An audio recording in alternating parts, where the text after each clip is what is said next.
NEXA music, truly inspiring.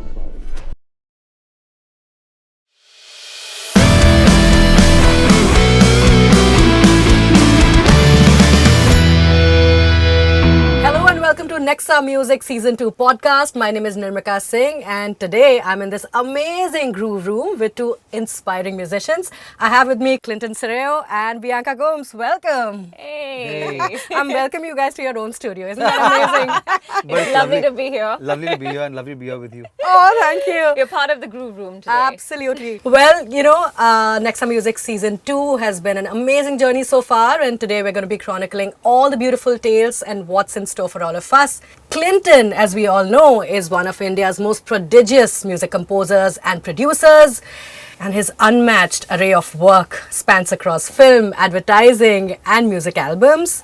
His sonic sensibilities are totally trailblazing and they carry influences from rock, pop, jazz, folk, and beyond. Clinton, thank you for being on this podcast. Yes, so happy to be here.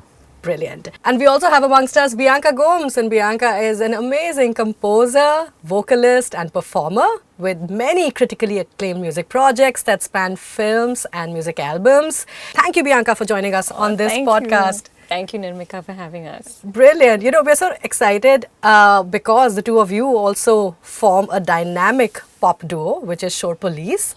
And your independent journeys have been so rewarding in so many different ways. And we saw that happen in the NEXA Music, season 1 as well. Tell me about the most memorable bits. For us, actually, NEXA has been a sort of blessing in disguise because of the fact that we've always had this desire to write material in English, but when NEXA presented that opportunity, it was at that time that we already started working on Shor Police, so it just seemed like the perfect marriage of intention, because otherwise for a long time we've only had so much support for film and for everything as long as it's in a language other than English, you know.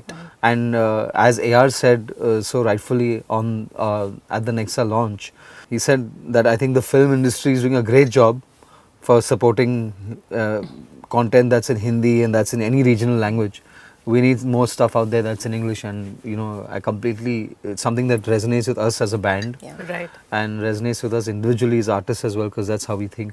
Right. Yeah. For sure. And Bianca, your upbringing has had influences that really can't be separated from your English language inclinations, and that's so important in just building a robust artistry.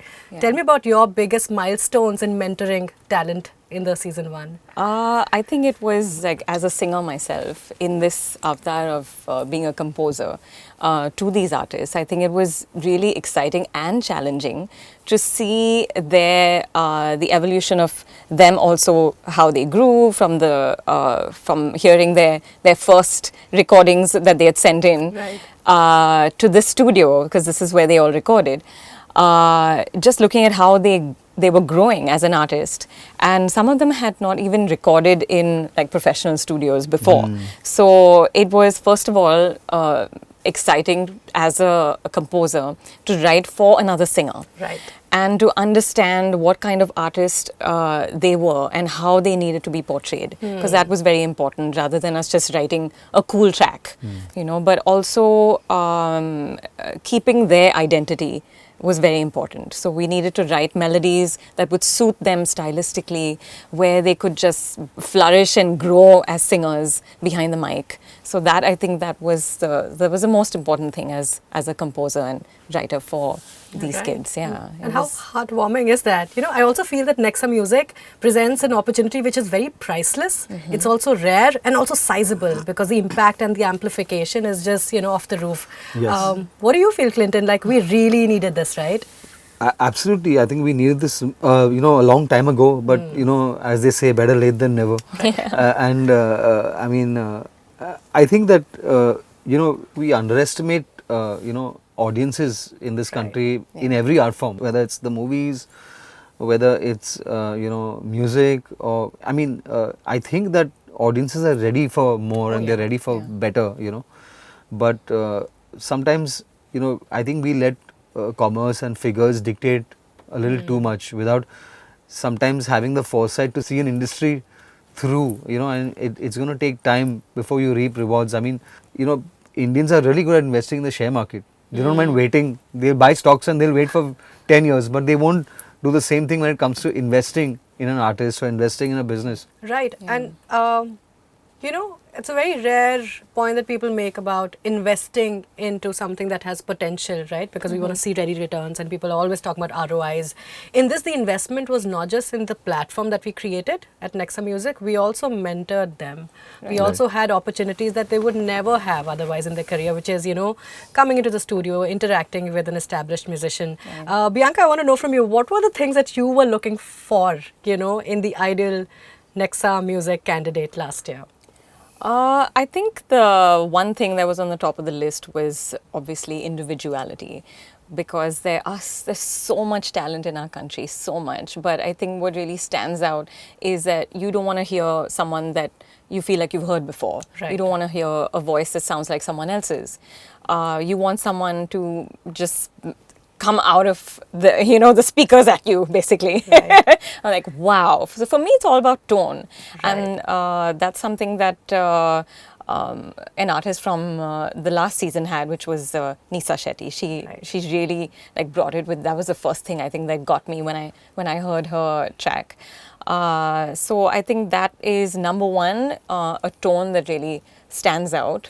Also creatively, as a writer, how evolved you are. I think that's also important. Right. Because yes, it is for everyone, but the songs that really got us was, I mean, it makes a big difference how you put things together, whether it's the production or your songwriting capabilities, and of course your singing talent. So it's a combination of different things. So again, the songwriting was lovely from the artists that we heard from the first season. Right. So that again is very important. Right. And Clinton, what were the things that stood out for you for, artists that you were selecting?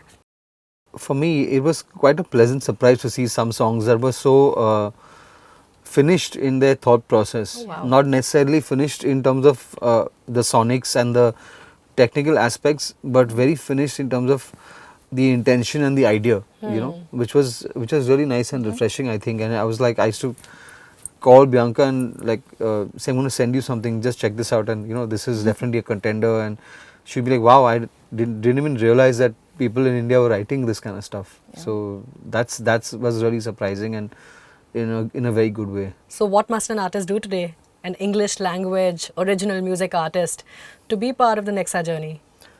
Oh, I think first of all, they have to be ready to put it all out there in terms of what they want to say. That's really important. I think that most of the time they don't really have a point of view that's very solid and that's different from anybody else. That's what we should be looking for, and I think that is something that will come through to anybody, that will come through to the jury very in a very, very concrete way when artists have a point of view. I think all the winners, someone that's not afraid to make a statement. They had a very strong point of view. Wow. And I think that's the important thing. That's so exciting. I mean, I think this, the essence of an artist is very palpable sometimes, and you saw it in the releases, throughout the journey in the lab contestants, and we saw it again among the super winners. Bianca, when we're looking at a well-rounded artist, what are the parameters that we're touching? Okay, well, you must, probably have this discipline down pat. You must have some upbringing, Is that something that you do want to tell, this new breed of artists who are applying this year, that these unglamorous bits, these bits that people don't often talk about, doing your time in the studio or having a riyaz schedule or vocal training is so important. Please do tell us an act length about what it takes to be a real artist today, whether you're a budding one or an established. I think in terms of all these things, I think most artists know things like vocal warm-ups and taking care of your voice, hydrating, not eating. Again, all those things, it depends on each individual.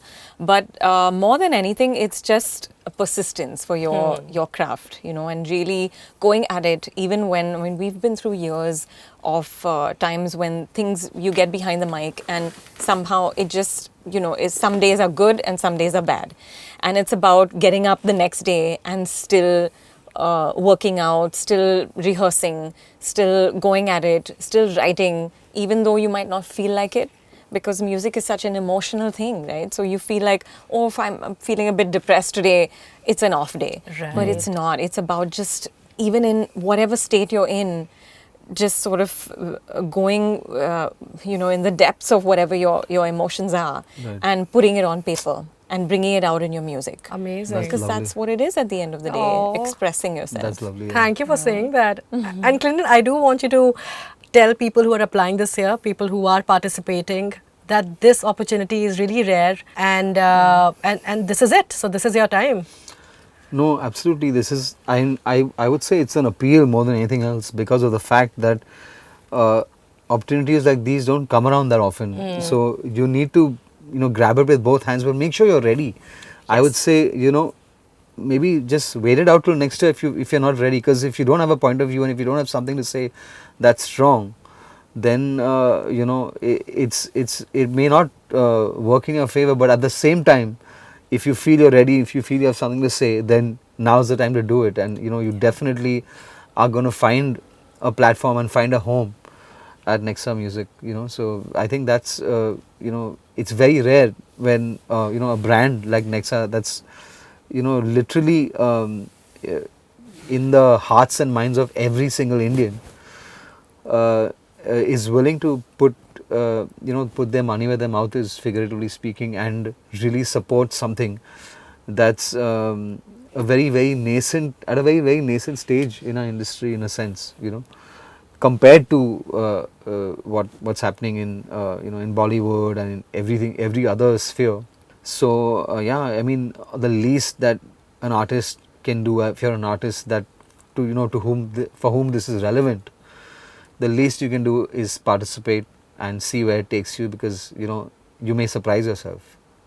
So well put. I had goosebumps at one point, really, when you said that do participate, but also not if you think that you're not ready. So Bianca, did you also see applications, in season 1 where you felt that the artists really needed to have a better point of view, or they were not just ready yet? But this could be like a fine balance, because you also want to bring the readiness while you're mentoring them. Yeah.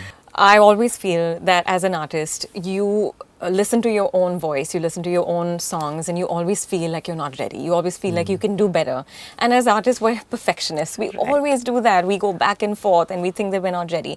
But you know what? That's just part of the process. And I feel that as an artist, even if you feel like you need more time, just put yourself out there. I think that's important, Right. because it leads to growth. Right. And when you Right. do, it could work in your favor. You could actually get feedback that could be helpful to you. Right. Whether it's good or bad, whatever it is. But it's important to take that first step and put yourself out there. Right. Did you see that commitment from artists, in season 1? I did. I mean, I just to take off from what Bianca was saying, just in my own career and in my own life, I wanted to just relate an anecdote to you guys. Sure. About how important it is being ready, but at the same time working towards that thing in a very concrete way. So I was already working with AR. This is back in 98, 99. I was working a lot with AR already, and I was doing a lot of work as a vocal arranger and as a music producer for a lot of people. But I wasn't in the advertising scene yet. I wasn't doing jingles. And there was one guy I always wanted to work with. The whole industry calls him Juku very lovingly. His real name is Rajat Dholakya, and outside the advertising industry, nobody really knows him. But he's a legend in the advertising circuit. Nobody's done more jingles than he has. Wow. And I really wanted to work with him, and as start programming for him, producing all his stuff. And I was I got an opportunity to work with him in like the year at the end of 99, and he called me for a bike ad, I remember, and I was working on it the whole day, and he was kind of fine tuning it with me and whatever. But I just didn't get the feeling at the end of that session that I had really brought it somehow, and he just never called me back after that. He just didn't call me back for a year. Okay, so in the meantime, I literally sat at home and I slogged every day. Like I would be at it for like 14 hours a day sometimes, till 4 in the morning. and for a whole year I didn't even call him back. And then I remember Kunal Ganjawala. Kunal and I were like buddies, and Kunal used to sing a lot of his jingles, so I kept asking Kunal, you got to get me another meeting with Rajat, you got to get me another meeting with Juku. And so he was like, finally he asked after a whole year. Wow. And he said, just give Clinton one more chance. He wasn't ready at that time, but he's ready now. So Juku called me for a commercial. I remember it was a Nivea commercial, and I think I just slammed it out of the park, because I was like I had all this pent up, musicality that I was ready to bring to the table, and there was just no looking back after that. I think we did almost 500 ads in a span of 2 years together. That is crazy. Wow. Yeah. That is crazy. We did like 500 ads together, and it was just a crazy ride. That was like, so that's why I'm saying the importance of being ready is because you shouldn't underestimate this platform. This platform can be something that will really catapult you to something, which will, bring something very, very unique to your career, and, bring some form of real recognition. So, when you're ready to grab it with both hands, you should. So well said, Clinton, and thank you for sharing that story. So inspiring. And what are the things about the industry, Clinton, that you know now that you wish you had known earlier, and knowledge that you want to pass on to this new contestants that you're working with? I think it's the very, very, the realization that it's the long game that counts. There are several artists that we've seen come and go, but I've been in this industry 22 years. I'm still around. If you want to really make music, your career, then I think the artists who had long careers in the end are, much richer than the artists who've really had huge success, but then 5 years later nobody even remembers their names. So don't go for that. Don't go for the immediate success. Go for the long game. I would say. I would try to would say that. See, music has so many branches, so many streams, so many things in this industry that you can be good at and you can do. You got to figure out, what am I going to do that will make people really need me? Right. And that's when you become indispensable to certain people. That's when you realize you have a career that will work, and that will be, you'll be of value. You'll be able to bring something to anybody who comes to this studio. I know that they have to receive value, Think about it, like, what if you woke up one day and there was no Instagram? Right. How would you make it work as a struggling musician? Very good. That's awesome.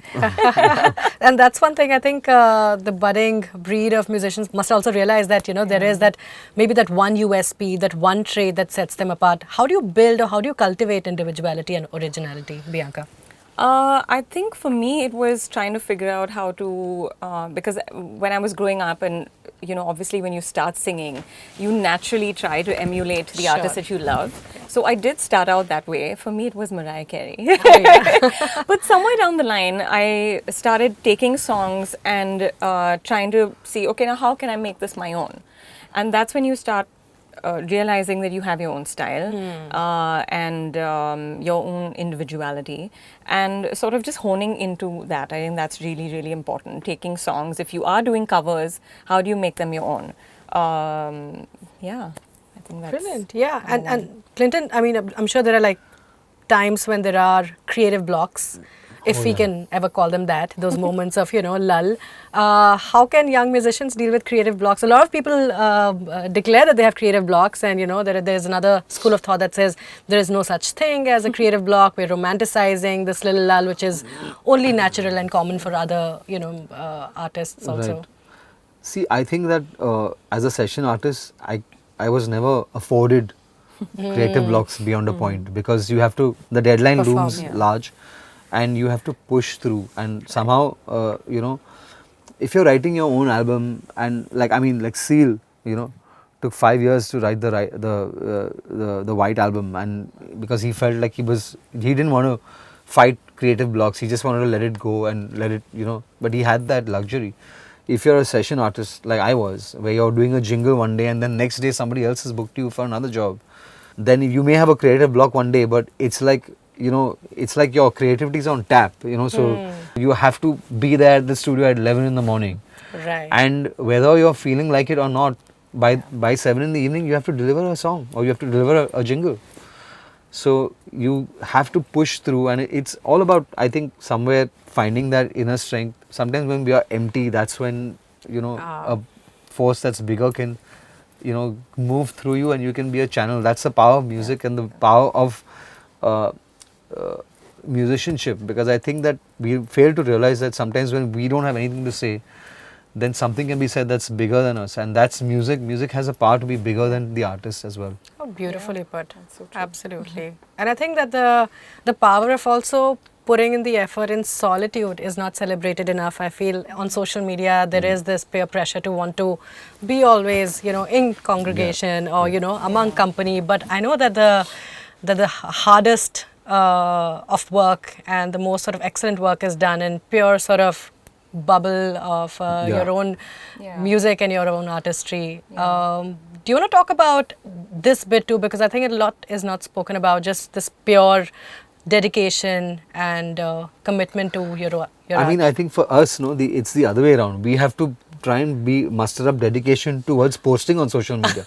Our natural tendency is, because we meet like literally maybe 3 or 4 times a week, and we are literally just buried in the computer. She's sitting right next to me, and we are coming up with ideas. We are thrashing out stuff, and weeks can go by, and we won't miss posting anything on social media. Right. We have to tell ourselves that we have to post something, so at least people who are following us can see what we are Please up to. do post a lot on social We media. have to so much more than. Because they are making such amazing music, and So we there's have so the reverse much problem. But Very also, much. it's a good thing being a duo, because you don't Right. go through the creative blocks. Because if one of us is completely blocked, then the other person has an idea, and then you automatically feed off that. Yes. Correct. that's So true. I think that's great. So maybe writing together might help with that whole collaborating with people when you do feel a block. Oh, yes. Or just sort of reminding yourself of your roots and how did this start? Why do I want to do this? Do I enjoy this? Where did Start with why. Yeah. So important, really. Simon Sinek, start with why. Why And did we also- want to become musicians? Yeah. And also decluttering. I Right. think that Yeah. also helps. I think for a lot of people, they like to just be by themselves, and there's just too many distractions. So that also helps, I guess, when you're just completely blank. So cool. I'm really excited, Clinton and Bianca, to know about the song that you're working on for us this year, and what's brewing, like in terms of We're- collaboration and ideas. We are equally excited because we have no idea what we're doing so far. We're letting the music take us organically wherever it wants to. Yeah. Wow. Is it going to be like a very distinct shift from what we saw last year? Do you think that you want to consciously explore like a different, aesthetic this year? Actually, we don't want to. We did talk about it the other day, but we didn't really want to zone in on a particular genre, because again, we do a mixed bag of things. I mean, Right. we like stuff that has old retro sounds. We like that stuff. We like the new pop, electro pop. So it could be whatever we're feeling like on that day. Right. Yeah, actually. Okay. Yeah, pretty much. And see how it takes us. Sometimes we take a song so far before we realize that it's not working. And we Oh my spend God. like 3-4 days on it, and then we, just feel like it's not working. Sometimes we pull a song out after months, and B will just say, it just feels like someone else wrote it. It just doesn't feel like us. It's not how we're feeling at this point. It's not where we are right now. And I think that's the best part about doing your own music after so many years, is that we have the experience where we can look back at our own work and we can judge it critically, and we can say we are not so attached to the process to want the world to hear every idea that we have. All right. Yeah, for every idea that we want the world to hear, there may be 5 ideas that we don't necessarily want them to hear, and that's also part of the process. That's also part of the songwriting and the production process, because all that takes you somewhere, teaches you something, and becomes part of your arsenal. Absolutely, like self-editing, you're also sort of Yeah. filtering the material that you're generating. Beautiful. On that note, I really want the both of you to tell our budding musicians from around the country, once again, Bianca, I'll start with you, the 3 reasons why they must participate in NEXA Music Season 2. This is a golden opportunity. Don't be afraid to put yourself out there, and you can only grow from this. Beautiful. Clinton. Wow, I'm not going to be so lucid as that. But I would say one thing, it's important for the industry, you know, and you are a part of that industry. So you will have yourself to thank. Secondly, I don't think that there's ever been a platform that's supported by a major brand, that's a national brand. So you guys, you know, should jump on this as fast as possible and as soon as possible. Secondly, the man at the helm, Mr. A.R. Rahman, is definitely, I think, besides being, you know, a national treasure, is someone who's had his finger on the pulse of every young musician for generations for generations, and will always be that way. I mean, NISA is a case in point. You know, NISA, he heard NISA because of NEXA, and today NISA is singing on his shows. Right. So And I mean, sung a Bollywood yes, yeah. song So for that should tell you something, that you know, if Mr. Rahman is at the helm, and if he gets a chance to even hear you, and you know, has you have the good fortune of him blessing you for some reason or the other because he likes your work, then you couldn't have asked for anything more in this country, I think, as a musician. Beautiful. Thank you so much. And aren't we all blessed to have like A.R. Sir's love, blessings, Yes. and his Yes. support and encouragement at all times. Absolutely. Thank you so much, Clinton. Thank you, Bianca, for this beautiful conversation. And we're in the Groove Room. My name is Nirmika Singh. This was the NEXA Music Season 2 podcast. Stay tuned for NEXA Music Season 2. There's lots coming.